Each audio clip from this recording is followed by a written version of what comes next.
Hello friends, how are you friends. आज हम Rajasthan GK में राठौड़ा का लास्ट टॉपिक पढ़ेंगे, जो कि हमारे किसी भी कंपटीशन एग्जाम के लिए जरूरी है। फ्रेंड्स, मैं आपके राजस्थान जीके के सभी क्वेश्चन आंसर ला रही हूँ। कोई इम्पोर्टेंट नहीं है, ताकि इम्पोर्टेंट वगैरह कुछ नहीं हो सकता। क्वेश्चन आंसर कहीं से भी कुछ भी उठा के दे सकते हैं। तो शुरू करते हैं। राजस्थान के राठौड़ वंश। नरसिंह दास बारहट दलपति मिश्र बनारसी दास को किसका संरक्षण प्राप्त था? किसका था? जसवंत का। किसका था? जसवंत का। नरसिंह दास बारहट दलपति मिश्र बनारस दास को किनका संरक्षण प्राप्त था? जसवंत का। और फ्रेंड्स, अगर आपको इम्पोर्टेंट क्वेश्चन आंसर चाहिए तो प्लीज मुझे कमेंट करें। मैं अभी इन क्वेश्चनों के बनाने के बाद मैं इम्पोर्टेंट क्वेश्चन का भी एक बार रिवाइज करवा दूंगी। जसवंत ने किस ग्रंथ की रचना की? भाषा भूषण की। किस ग्रंथ की रचना की? भाषा भूषण की। जसवंत की रानी ने बनवाया, क्या बनवाया? राई का महल, राई का बाग, महल, कल्याण सागर, तालाब। 1679 में जसवंत की मृत्यु के बाद औरंगजेब ने मारवाड़ का शासक किसको बनाया? इंद्र सिंह को बनाया। किसने बनाया? औरंगजेब ने बनाया। किसकी मृत्यु के बाद? जसवंत की मृत्यु के बाद। कब बनाया? 1679। राठौड़ों की 1,00,000 तलवारों के हैसान बंद है, ये कथन किसके थे? कर्नल जेम्स टोड के। किसके थे? कर्नल जेम्स टोड के। आर्य समाज की स्थापना जोधपुर में किसके शासनकाल में हुई थी? जसवंत द्वितीय के काल में, जसवंत सिंह द्वितीय के शासनकाल में। अब दुर्गादास निवासी थे कहाँ के? पाली के। पिता का नाम आस्करन। दुर्गा दास का स्मारक कहाँ है? रामपुर में। अंतिम दिन कहाँ काटे उन्होंने? उज्जैन में। मृत्यु कब हुई थी? 1718 में। शिप्रा नदी के किनारे। कहाँ हुई थी? शिप्रा नदी के किनारे। अब पढ़ेंगे अजीत सिंह के बारे में। औरंगजेब की मृत्यु के समय शासक कौन था? मारवाड़ का अजीत सिंह था। जसवंत सिंह प्रथम का पुत्र कौन था? अजीत सिंह। जसवंत सिंह जो प्रथम था उसका अजीत सिंह पुत्र था। मारवाड़ का चाणक्य राठौड़ों का यूलिसिस के नाम से जाना जाता था। किसके नाम से? यूलिसिस के नाम से जाना जाता था। मारवाड़ का चाणक्य राठौड़ों का यूलिसिस के नाम से जाना जाता था। कौन जाना जाता था? अजीत सिंह। अजीत सिंह ने अपनी पुत्री इंदिरा कौरी का विवाह किसके साथ किया? फर्रुख शेर के साथ किया। किसके साथ किया? फर्रुख शेर के साथ किया। अजीत सिंह ने अपनी पुत्री इंदिरा का विवाह। अजीत के कितने पुत्र थे? 2। एक थे अभय सिंह और दूसरा बख्ता सिंह छोटा था। छोटा पुत्र बखत सिंह मारवाड़ का दूसरा पितृहंता कहलाया। पितृहंता कौन होते हैं? जो अपने पिता की हत्या करते हैं। बड़ा था अभय, दूसरा था बखत सिंह। गौरी शंकर हीराचंद ओझा ने मारवाड़ के अजीत सिंह राजा को क्या कहा? कान का कच्चा। किसने कहा था? हरिचंद ओझा ने। किसको कहा था? अजीत सिंह राजा को कहा था गौरी शंकर हीराचंद ओझा ने। अब पढ़ेंगे अभय सिंह के बारे में। कौन था अभय सिंह? अजीत सिंह का पुत्र था। अजीत सिंह के बाद मारवाड़ का शासक कौन बना? अभय सिंह बना। अभय सिंह के शासनकाल में क्या हुआ? 1730 में खेजड़ली गांव में 363 लोगों ने अमृता देवी विश्नोई के नेतृत्व में वृक्षों की रक्षा करने वालों ने बलिदान दिया था। वृक्षों को काटा जा रहा था। तो 1730 ईस्वी में खेजड़ली गांव में कहाँ घटी थी घटना? खेजड़ली गांव में। कब घटी थी? 1730 में। कितने लोगों ने बलिदान दिया? 363 लोगों ने। किसके नेतृत्व में हुआ था? अमृता देवी विश्नोई के नेतृत्व में। वृक्ष मेला कब मनाया जाता है? भाद्रपद की शुक्ल दशमी को पर्वतसर नागौर में। तेजा जी का मेला भी इसी दिन बढ़ता है। कब बढ़ता है? भाद्रपद शुक्ल दशमी। शुक्ल किससे कहते हैं?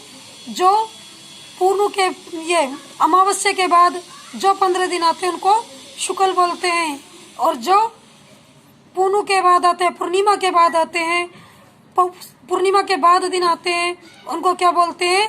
पूर्णिमा के बाद आते हैं जो दिन को क्या बोलते हैं, कृष्ण पक्ष बोलते हैं। ध्यान रखिएगा। 1994 में वन्य जीवों को बचाने वाले लोगों को कौन सा पुरस्कार मिला? 1994 में वन्य जीवों को बचाने वाले लोगों को कौन सा पुरस्कार मिला? गंगाराम बिश्नोई पुरस्कार मिला। अमृता देवी पुरस्कार, प्रथम पुरस्कार गंगाराम बिश्नोई को मिला। कौन सा मिला था? अमृता देवी नाम का पुरस्कार शुरू करा था। और किसको मिला पहला पुरस्कार? गंगाराम बिश्नोई को मिला था। चिपको आंदोलन किसकी रियासत काल में हुई? मारवाड़ रियासत काल में। अब पढ़ेंगे मानसिंह राठौड़। चार्ल्स मेटकाफ के प्रयासों से 6 जनवरी 1818 को ईस्ट इंडिया कंपनी के साथ संधि की। कब की थी? 6 जनवरी 1818 को किसके प्रयासों ने करवाई थी? चार्ल्स मेटकाफ, मानसिंह राठौड़ ने से करवाई थी 1818 में। सहायक संधि के साथ उल्लंघन करने वाला कौन था? शासक मानसिंह राठौड़। इन्हें और क्या कहा जाता है? सन्यासी राज भी कहा जाता है। इन्होंने राजा का पद छोड़ने के बाद नाथ बन गए। क्या बन गए? नाथ बन गए। नाथ बनने के बाद इनका नाम क्या पड़ गया? माननाथ कहलाए। इनके राजगुरु कौन थे? मानसिंह के आयस देवनाथ। आयस देवनाथ के कहने पर इन्होंने नाथ संप्रदाय की मुख्य पीठ का निर्माण करवाया, जिसको महामंदिर, जो कि जोधपुर में था। मानसिंह राठौड़ के आमेर के शासक जगत सिंह द्वितीय के मुख्य मध्य कृष्ण कुमारी के कारण कौन सा युद्ध हुआ? गिंगोली का युद्ध। मानसिंह राठौड़ और आमेर के शासक जगत सिंह के बीच में किसको लेकर हुआ युद्ध? कृष्ण कुमारी को लेकर। कौन सा युद्ध था? गिंगोली का युद्ध। मारवाड़ के महाराणा तखत सिंह के राज्याभिषेक उत्सव में लॉर्ड लुडलो पॉलिटिकल एजेंट शामिल हुए थे। कौन सा मिला था? लॉर्ड लुडलो पॉलिटिकल एजेंट शामिल हुए थे। मारवाड़ के महाराणा तखत सिंह का राज्याभिषेक हुआ था जो, तो ये अंग्रेजों की तरफ से उसके राज्याभिषेक में शामिल हुए थे। अब बीकानेर के बाद, बीकानेर जंगल प्रदेश का भाग है। कौन सा भाग है? बीकानेर जंगल प्रदेश का भाग है, जो राठौड़ों की सत्ता का दूसरा केंद्र है। कुलदेवी कौन है इनकी? बीकानेर वालों की नागनेची माता, करनी माता, इष्ट देवी है। करनी माता कौन है? इष्ट देवी है करनी माता। बीकानेर में राठौड़ा का वर्णन कहाँ मिलता है?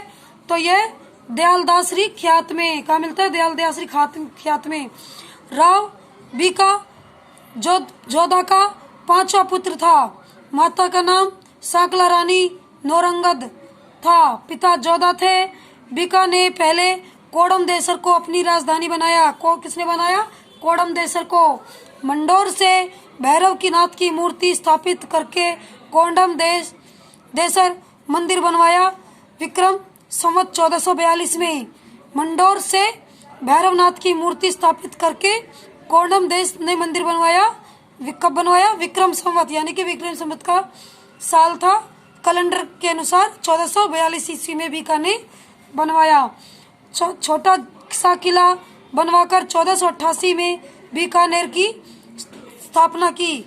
किसकी स्थापना की? बीकानेर की स्थापना की। कब की थी? 1488 में। राती घाटी नागौर अजमेर मुल्तान के मार्ग में जहाँ मिलते हैं वहाँ उसने ने किला बनवाया। इस जगह का नाम है राती घाटी।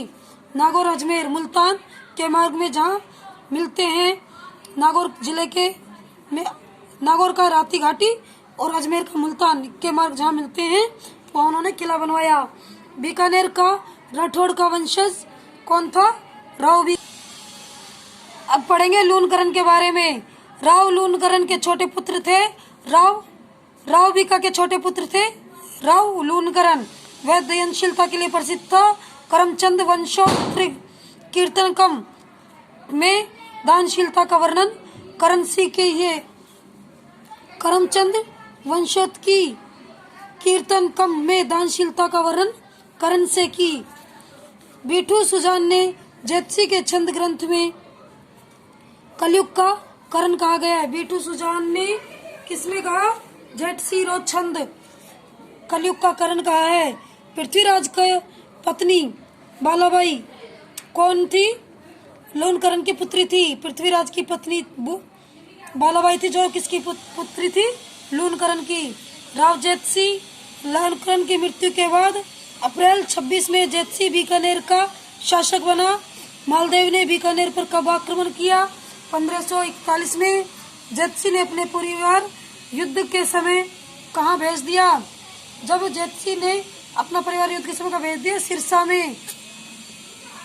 चेता व कूपा के नेतृत्व में जेतसी रो बुरी तरह घायल हुआ। जेतसा व कूपा के नेतृत्व में जेतसी बुरी तरह घायल हुआ। 1541 ईस्वी में उसकी मृत्यु हो गई। खानवा का युद्ध कब हुआ? 1527 ईस्वी में। कब हुआ? 1527 ईस्वी में। किस किस के बीच हुआ? राणा सांगा व बाबर के बीच। राव जेत सिंह ने सैन्य की सहायता से किसे भेजी? अपने पुत्र कल्याणमल को। सैन्य की सहायता किसको भेजी? यानी कि सैनिकों की सहायता किसको भेजी? अपने पुत्र कल्याणमल को। फ्रेंड्स, आज का वीडियो इतना ही। अगले वीडियो में हम अगला टॉपिक पढ़ेंगे। तो आपको मेरा वीडियो कैसा लगा? प्लीज सब्सक्राइब करें, लाइक करें। धन्यवाद।